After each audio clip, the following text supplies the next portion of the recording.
Put your heart on your sleeve tomorrow.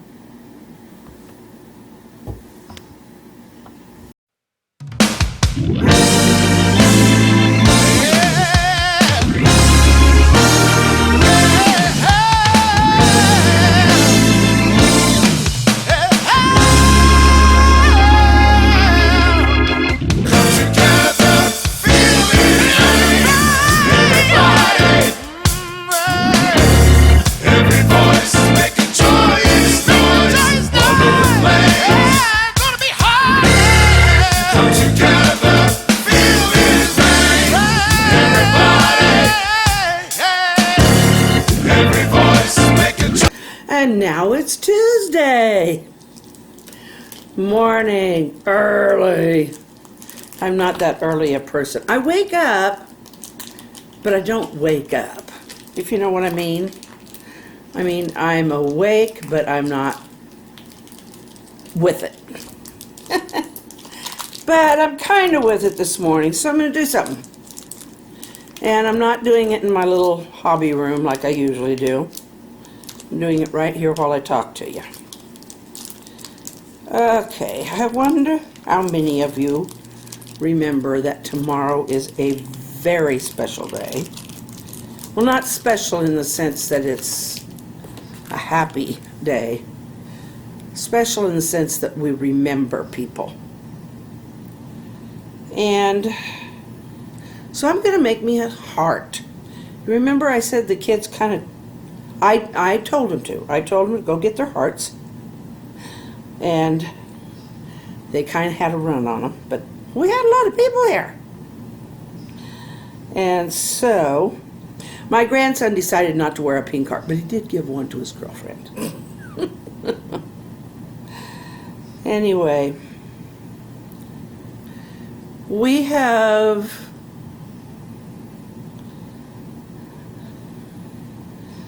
what I'd like to do today is remember where I was on 9/11 and tell you about that, because we all have our memories of that day, and for many of us kind of profound. For some it's a day of grieving. For some it's a day of wishing they had their parents that were lost. Like a lot of fathers were lost that day and their children were born later. Or maybe they were just babies at the time. So I'm making kind of a, it's kind of hard to make a broken heart. Well, I can put a line through it. I'm making my heart bent. Sort of bent. Because we didn't break as a country. We did not break that day, but we bent.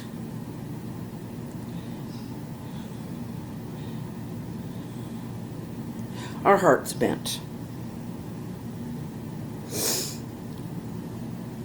A young man I grew up with,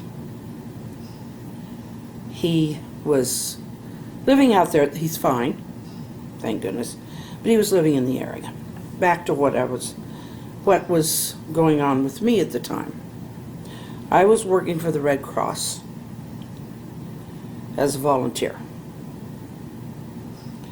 and I did office work as well as being on the disaster team. We're a small county, and we do aid other counties and stuff, but I mean, we're not small as in like, you know, some counties out in the west in the Panhandle and stuff, but you know, I suppose compared to some places. But we had a pretty good crew. The Red Cross, because of all the events that have taken place over the years, I'm a little trouble shaping the top part of my heart. Because of all the events that have happened over the years, they've kind of lost, they've gone through a lot of their funding, let's put it that way. And I know other agencies have too, but they're still always there. But that morning, I woke up and I came in and turned the news on. Well, I turned on the TV and the news was on because it was on our local news channel. And I hadn't been planning on going in that day, I don't think. And I was watching the news and I saw the first thing I saw was they were reporting on the plane that hit the first tower. So they were still thinking it was an accident at that point, but it was still heart-wrenching. And then we saw the second tower be hit. At that point, the news crew was stunned. We were all stunned. The news crew didn't know what to report. They didn't know. It was like, what has happened here? Then we heard about the Pentagon being hit and about Flight 93 and those who fought to and gave their lives in order to bring that plane down. And the towers went. Reporters and people were running. The dust was rolling. The air was just full. And I sat here and I was watching that. And I was like, what do I do? So I called Rosemary. She was the head of our local chapter then. And I said, what do I need to do? She said, if you can come in and do some of the regular paperwork and stuff that has to be done so I can field the calls, that would be a blessing. So I did that. A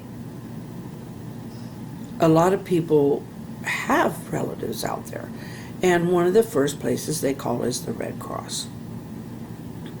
Now they do have Red Cross numbers that they set up, but those it takes a little while to get all that set up. And I think a lot of that was in Falls Church, Virginia. But it's a way, they were sheltering people, trying to find people in those kinds of disasters. It's like what just hit the Bahamas and what hit Puerto Rico last year or the year before. There's these disasters. I get my dates mixed up. Let's just remember. But let's not remember these people as in only sad cases. The people who died, the firemen, the children of the people who were parenting children who weren't even born yet or who had small children, the wives that were, not just wives, husbands who were working elsewhere. They were all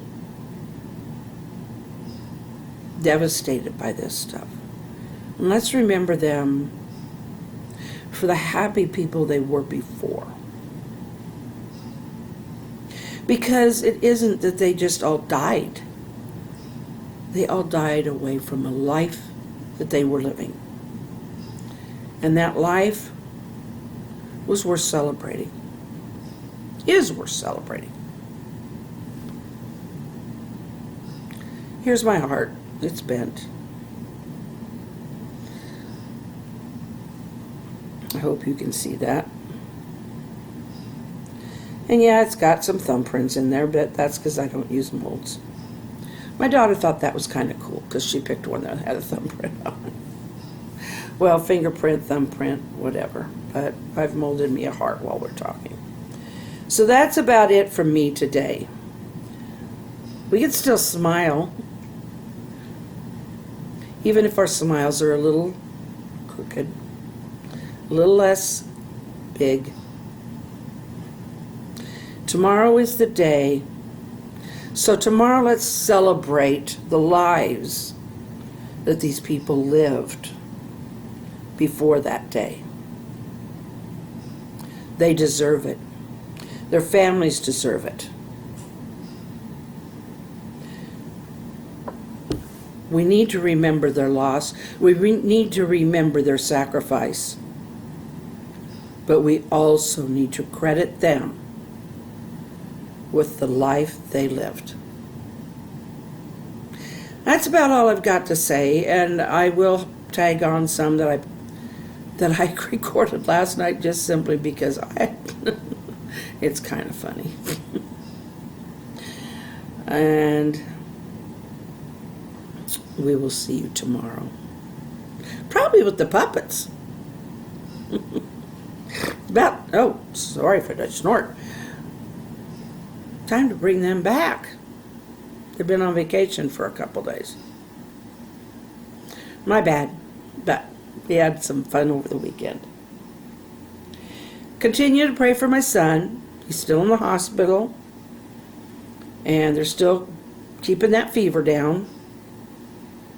So it does, if they don't, then it will go back up, unless they've tried it again.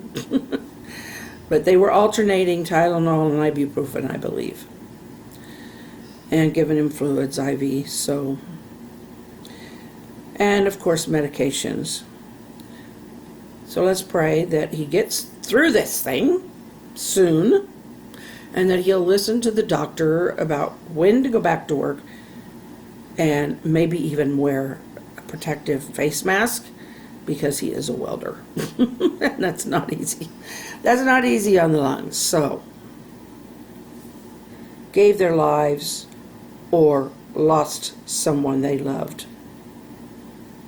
Celebrate their hearts, celebrate their lives they lived before with a bent, not broken heart. Love y'all. Another snort. See you tomorrow. Subscribe, thumbs up, comment, share. I got that in quick. Look in the description below to find links to the sites where you can buy these books. They are all available online as well as in your local major bookstores. Thank you. There we go.